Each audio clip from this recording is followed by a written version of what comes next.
नमस्कार दोस्तों, आपके अपने YouTube चैनल भक्ति पूजा में आपका बहुत बहुत स्वागत है। तो आज हम सुनने वाले हैं बृहस्पतिवार की व्रत कथा। तो चलिए कथा शुरू करते हैं। यदि दोस्तों आपने अभी तक हमारे YouTube चैनल को सब्सक्राइब नहीं किया है तो सब्सक्राइब कीजिए और बेल आइकन को जरूर दबाएं, क्योंकि इससे हमारी आने वाली सभी वीडियो का नोटिफिकेशन आप तक पहुंच जाएगा और आपको इस चैनल पर नई नई व्रत कथाएं सुनने को मिलेगी, जिनको सुनकर आप अपने व्रत को साकार बना सकते हैं। तो चलिए कथा शुरू करते हैं। बृहस्पतिवार का दिन भगवान विष्णु को समर्पित है। कहते हैं कि जो व्यक्ति हर गुरुवार भगवान विष्णु की पूजा करता है और गुरुवार की कथा सुनता है, भगवान विष्णु जी की कृपा से उनकी सभी परेशानियां दूर हो जाती हैं। तो चलिए कथा शुरू करते हैं। भारतवर्ष में एक राजा राज्य करता था। वह बड़ा प्रतापी और दानी था। वह नित्य गरीबों और ब्राह्मणों की सहायता करता था। यह बात उसकी रानी को अच्छी नहीं लगती थी। वह न ही गरीबों को दान देती, न ही भगवान का पूजन करती थी और राजा को भी दान देने से मना किया करती थी। एक दिन राजा शिकार खेलने वन को गए हुए थे, तो रानी महल में अकेली थी। उसी समय बृहस्पति देव साधु के वेश में राजा के महल में भिक्षा के लिए गए और भिक्षा मांगी। रानी ने भिक्षा देने से इनकार किया और कहा, हे साधु महाराज, मैं तो दान पुण्य से तंग आ गई हूं। मेरा पति सारा धन लुटाता रहता है। मेरी इच्छा है कि हमारा धन नष्ट हो जाए, फिर न रहेगा बांस और न बजेगी बांसुरी। साधु ने कहा, देवी, तुम तो बड़ी अजीब हो। धन संतान तो सभी चाहते हैं। पुत्र और लक्ष्मी तो पापी के घर भी होने चाहिए। यदि तुम्हारे पास अधिक धन है तो भूखों को भोजन दो, प्यासों के लिए प्याऊ बनवाओ, मुसाफिरों के लिए धर्मशालाएं खुलवाओ। जो निर्धन अपनी कुंवारी कन्याओं का विवाह नहीं कर सकते, उनका विवाह करा दो। ऐसे और कई काम हैं जिनके करने से तुम्हारा यश लोक परलोक में फैलेगा। परंतु रानी पर उपदेश का कोई प्रभाव न पड़ा। वह बोली, महाराज, आप मुझे कुछ न समझाएं। मैं ऐसा धन नहीं चाहती जो हर जगह बांटती फिरूं। साधु ने उत्तर दिया, यदि तुम्हारी ऐसी इच्छा है तो तथास्तु। तुम ऐसा करना कि बृहस्पतिवार को घर लीपकर पीली मिट्टी से अपना सिर धोकर स्नान करना, भट्टी चढ़ाकर कपड़े धोना। ऐसा करने से आपका सारा धन नष्ट हो जाएगा। इतना कहकर वह साधु महाराज वहां से आलोप हो गए। जैसे वह साधु कहकर गया था, रानी ने वैसा ही किया। 6 बृहस्पतिवार ही बीते थे कि उसका समस्त धन नष्ट हो गया और भोजन के लिए दोनों तरसने लगे। सांसारिक भोगों से दुखी रहने लगे। तब वह राजा रानी से कहने लगा कि तुम यहाँ पर रहो, मैं दूसरे देश में जाता हूँ, क्योंकि यहाँ पर मुझे सभी मनुष्य जानते हैं, इसलिए कोई कार्य भी नहीं कर सकता। देश चोरी परदेश भीख बराबर है, ऐसा कहकर राजा परदेश चला गया। वहां जंगल को जाकर लकड़ी काटता और उसे शहर में बेचता। इस तरह वह जीवन व्यतीत करने लगा। एक दिन दुखी होकर जंगल में एक पेड़ के नीचे निश्चित रूप से आसन जमाकर बैठ गया। वह अपनी दशा को याद करके व्याकुल होने लगा। बृहस्पतिवार का दिन था। एकाएक उसने देखा कि निर्जन वन में एक साधु प्रकट हुआ। वह साधु भेष में स्वयं बृहस्पति देवता थे। लकड़हारे के सामने आकर बोले, हे लकड़हारे, इस सुनसान जंगल में तू चिंतामग्न क्यों बैठा है? लकड़हारे ने दोनों हाथ जोड़कर प्रणाम किया और उत्तर दिया, महात्मा जी, आप सब कुछ जानते हैं, मैं क्या कहूं? यह कहकर वह रोने लगा और साधु को आत्मकथा सुनाई। महात्मा जी ने कहा, तुम्हारी स्त्री ने बृहस्पति के दिन वीर भगवान का निरादर किया है, जिसके कारण रुष्ट होकर तुम्हारी यह दशा कर दी गई है। अब तुम चिंता को दूर करके मेरे कहने पर चलो तो तुम्हारे सब कष्ट दूर हो जाएंगे और भगवान पहले से भी अधिक संपत्ति देंगे। तुम बृहस्पति के दिन पाठ किया करो। 5 रुपए के चने मुनक्का मंगवाकर उसका प्रसाद बनाओ और शुद्ध जल के लोटे में शक्कर मिलाकर अमृत तैयार करो। कथा के पश्चात अपने सारे परिवार और सुनने वाले प्रेमियों में अमृत व प्रसाद बांटकर आप भी ग्रहण करो। ऐसा करने से भगवान तुम्हारी सब कामनाएं पूरी करेंगे। साधु के ऐसे वचन सुनकर लकड़हारा बोला, हे प्रभो, मुझे लकड़ी बेचकर इतना पैसा नहीं मिलता जिससे भोजन करने के उपरांत कुछ बचा सकूं। मैंने रात्रि में अपनी स्त्री को व्याकुल देखा है। मेरे पास कुछ भी नहीं जिससे उसकी खबर मंगा सकूं। साधु ने कहा, हे लकड़हारे, तुम किसी बात की चिंता मत करो। बृहस्पति के दिन तुम रोजाना की तरह लकड़ियां लेकर शहर को जाओ। तुमको रोज से दुगुना धन प्राप्त होगा, जिससे तुम भली भांति भोजन कर लोगे तथा बृहस्पति देव की पूजा का सामान भी आ जाएगा।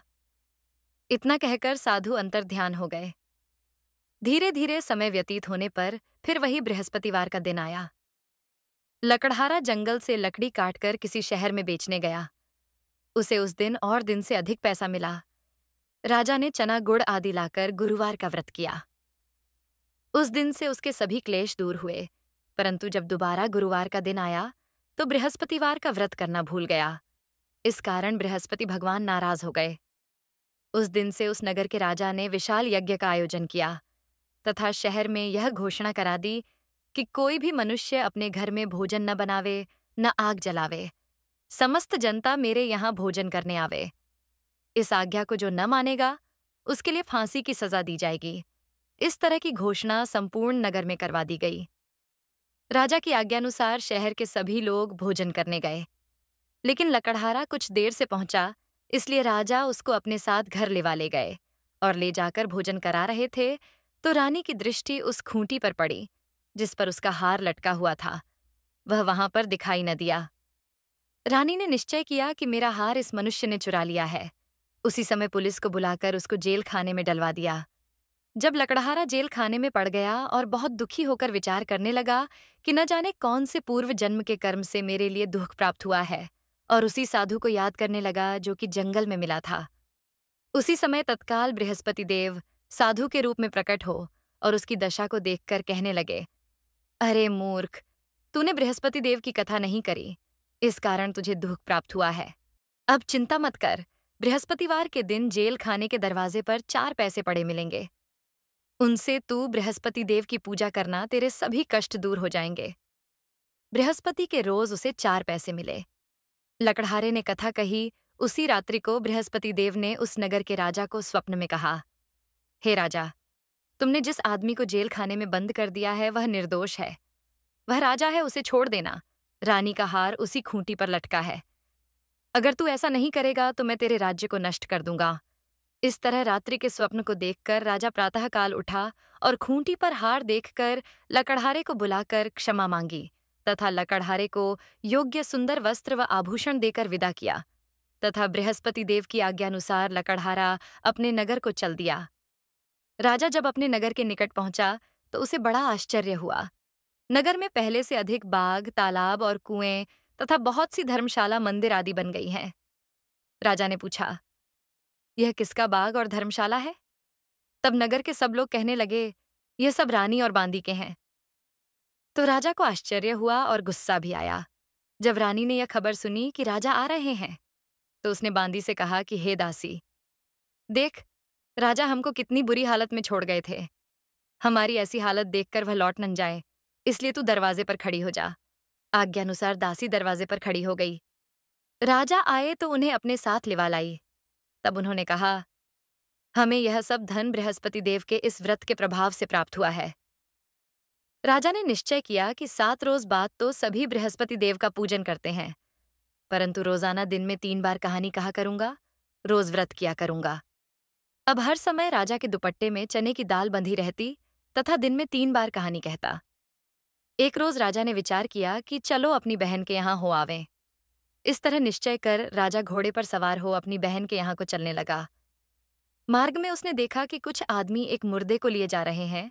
उन्हें रोककर राजा कहने लगा, अरे भाइयों, मेरी बृहस्पति देव की कहानी सुन लो। वे बोले, लो, हमारा तो आदमी मर गया है, इसको अपनी कथा की पड़ी है। परंतु कुछ आदमी बोले, अच्छा कहो, हम तुम्हारी कथा भी सुनेंगे। राजा ने दाल निकाली और जब कथा आधी हुई थी कि मुर्दा हिलने लग गया, और जब कथा समाप्त हो गई तो राम राम करके मनुष्य उठकर खड़ा हो गया। आगे मार्ग में उसे एक किसान खेत में हल चलाता मिला। राजा ने उसे देखा और उससे बोला, अरे भैया, तुम मेरी बृहस्पति देव की कथा सुन लो। किसान बोला, जब तक मैं तेरी कथा सुनूंगा तब तक 4 हरैया और जोत लूंगा। जा अपनी कथा किसी और को सुनाना। इस तरह राजा आगे चलने लगा। राजा के हटते ही बैल पछाड़ खाकर गिर गए तथा उसके पेट में बड़ी जोर का दर्द होने लगा। उस समय उसकी माँ रोटी लेकर आई। उसने जब यह देखा तो अपने पुत्र से सब हाल पूछा और बेटे ने सभी हाल कह दिया। तो बुढ़िया दौड़ी दौड़ी उस घुड़सवार के पास गई और उससे बोली कि मैं तेरी कथा सुनूंगी, तू अपनी कथा मेरे खेत पर चलकर ही कहना। राजा ने बुढ़िया के खेत पर जाकर कथा कही जिसके सुनते ही वह बैल उठ खड़े हुए तथा किसान के पेट का दर्द बंद हो गया। राजा अपनी बहन के घर पहुंचा। बहन ने भाई की खूब मेहमानी की। दूसरे रोज प्रातःकाल राजा जगा तो वह देखने लगा कि सब लोग भोजन कर रहे हैं। राजा ने अपनी बहन से कहा कि ऐसा कोई मनुष्य है जिसने भोजन नहीं किया हो, मेरी बृहस्पति देव की कथा सुन ले। बहन, हे भैया, यह देश ऐसा ही है। पहले यहाँ लोग भोजन करते हैं, बाद में अन्य काम करते हैं। अगर कोई पड़ोस में हो तो देख आऊं। वह ऐसा कहकर देखने चली गई, परंतु उसे कोई ऐसा व्यक्ति नहीं मिला जिसने भोजन न किया हो। अतः वह एक कुम्हार के घर गई जिसका लड़का बीमार था। उसे मालूम हुआ कि उनके यहाँ 3 रोज से किसी ने भोजन नहीं किया है। रानी ने अपने भाई की कथा सुनने के लिए कुम्हार से कहा। वह तैयार हो गया। राजा ने जाकर बृहस्पतिवार की कथा कही, जिसको सुनकर उसका लड़का ठीक हो गया। अब तो राजा की प्रशंसा होने लगी। एक रोज राजा ने बहन से कहा कि हे बहन, हम अपने घर को जाएंगे, तुम भी तैयार हो जाओ। राजा की बहन ने अपनी सास से कहा। सास ने कहा, हाँ चली जा, परंतु अपने लड़कों को मत ले जाना, क्योंकि तेरे भाई के कोई औलाद नहीं है। बहन ने अपने भाई से कहा, हे भैया, मैं तो चलूंगी परंतु कोई बालक नहीं जाएगा। राजा बोला, जब कोई बालक नहीं चलेगा तब तुम क्या करोगी? बड़े दुखी मन से राजा अपने नगर को लौट आया। राजा ने अपनी रानी से कहा, हम निर्वंशी राजा हैं, हमारा मुंह देखने का धर्म नहीं है और कुछ भोजन आदि नहीं किया। रानी बोली, हे प्रभु, बृहस्पति देव ने हमें सब कुछ दिया है, हमें औलाद अवश्य देंगे। उसी रात को बृहस्पति देव ने राजा से स्वप्न में कहा, हे राजा उठ, सभी सोच त्याग दे, तेरी रानी गर्भ से है। राजा की यह बात सुनकर बड़ी खुशी हुई। 9वें महीने में उसके गर्भ से एक सुंदर पुत्र पैदा हुआ। तब राजा बोला, हे रानी, स्त्री बिना भोजन के रह सकती है, बिना कहे नहीं रह सकती। जब मेरी बहन आवे तो मुझसे कुछ कहना मत। रानी ने सुनकर हाँ कर दिया। जब राजा की बहन ने यह शुभ समाचार सुना तो वह बहुत खुश हुई तथा बधाई लेकर अपने भाई के यहाँ आई। तभी रानी ने कहा कि घोड़ा चढ़कर तो नहीं आई, गधा चढ़कर आई है। राजा की बहन बोली, भाभी, मैं इस प्रकार न कहती तो तुम्हें औलाद कैसे मिलती? बृहस्पति देव ऐसे ही हैं, जैसी जिसके मन में कामनाएं हैं सभी को पूर्ण करते हैं। जो सद्भावना पूर्वक बृहस्पतिवार का व्रत करता है एवं कथा पढ़ता है अथवा सुनता है, बृहस्पति देव उसकी मनोकामना पूर्ण करते हैं। भगवान बृहस्पति देव उसकी सदैव रक्षा करते हैं। संसार में सद्भावना से भगवान जी का पूजन व्रत करके सच्चे हृदय से उसका मनन करते हुए जयकारा बोलना चाहिए। तो इसी प्रकार बृहस्पतिवार की व्रत कथा संपूर्ण हुई। यदि कथा अच्छी लगी हो तो वीडियो को लाइक कीजिए,